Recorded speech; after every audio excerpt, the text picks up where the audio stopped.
Hey guys, what's up? Welcome back for another video, guys. So let's go over step 2 with my online client, Wahid here. The first step, we talked about improving the backswing turn. Now that the backswing turn is much better, we're going to start improving the next piece. So this is where we left off in the last video. Down the line video is like that.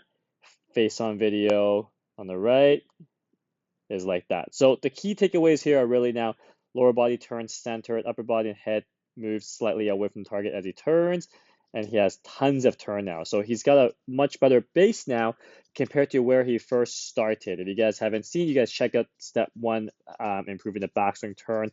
I think I named it online coaching progression. I was going to space these out a little bit further, but I'm actually going to do these quite aggressively here now, just to help you guys get a better idea of how to pace your own off-season practice. So I'm gonna get the series up pretty aggressively. So this is step 2. So after this, if I remember correctly, I had him try to improve his hand path in the backswing. So when we watch the down the line view, where he lifts his hand up very early, and then he gets depth late, arm and wrist still fold and hinge a bit too much. So I believe I had him go hands in and up in the takeaway. So I'm going to upload the next video.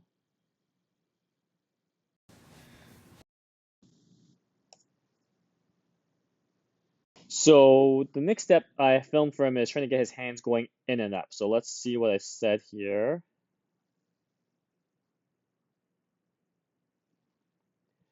So there we go. So I performed the hand path here.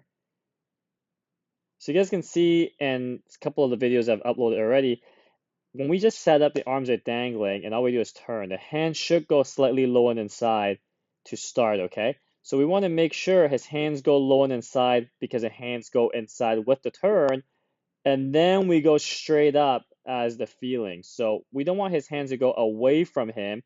That's what he likes to do. His hands go up and away from him.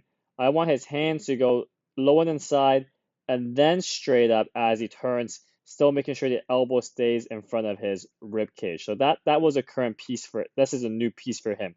He also hinges too much, okay? So I think I also asked him to hinge less.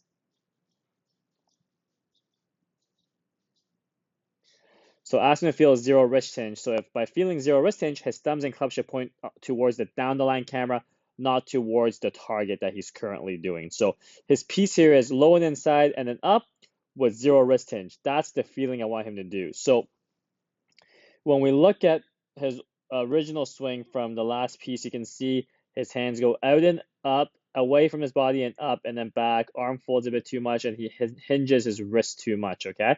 So I'm going to have him feel in and up with no wrist hinge. So let's see how the first step goes.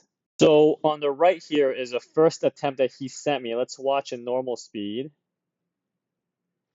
So already better with the lesser wrist hinge. As you guys can see at the top of the backswing, we see a lot more of his club, and it points more straight up, versus on the right, the club crosses the line and kind of points to 3 o'clock. So I like people pointing towards 11, 11:30, 11 o'clock or so. You can see on the right, on the left here, he's pointing at 3 o'clock, so he's hinging way too much. So wrist is already better.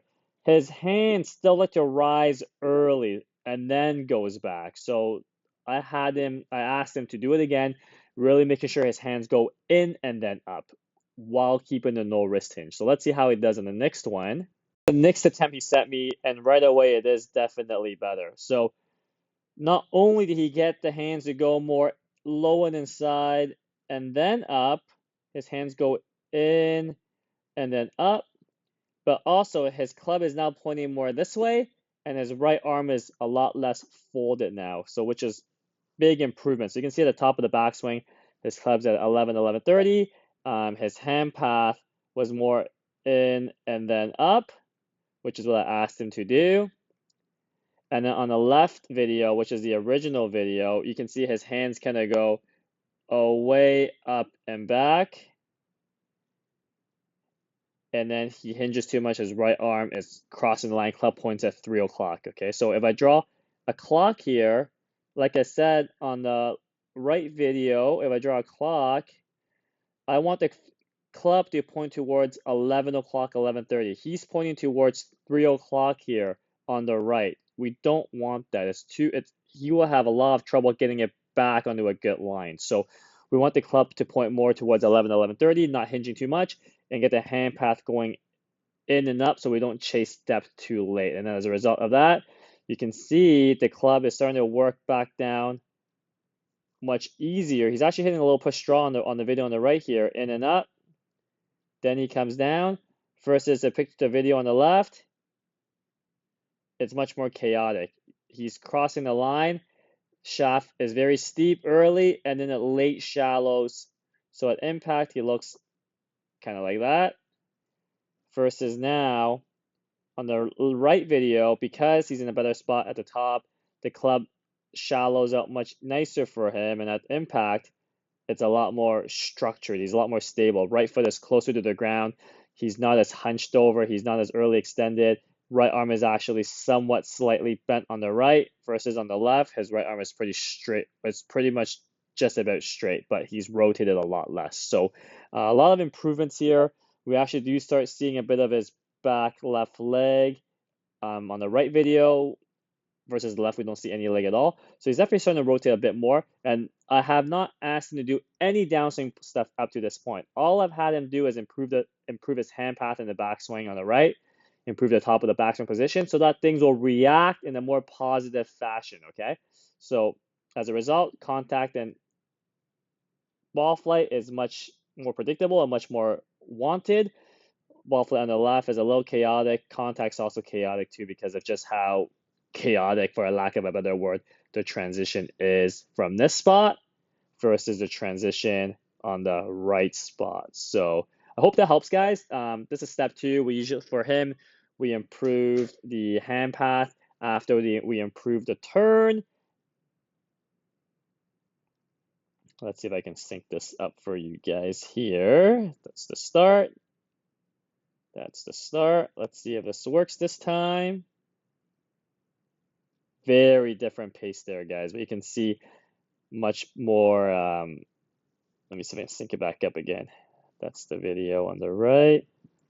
That's the video on the left. I'm going to make this half speed for you guys. And now let's see if we can sync it up again.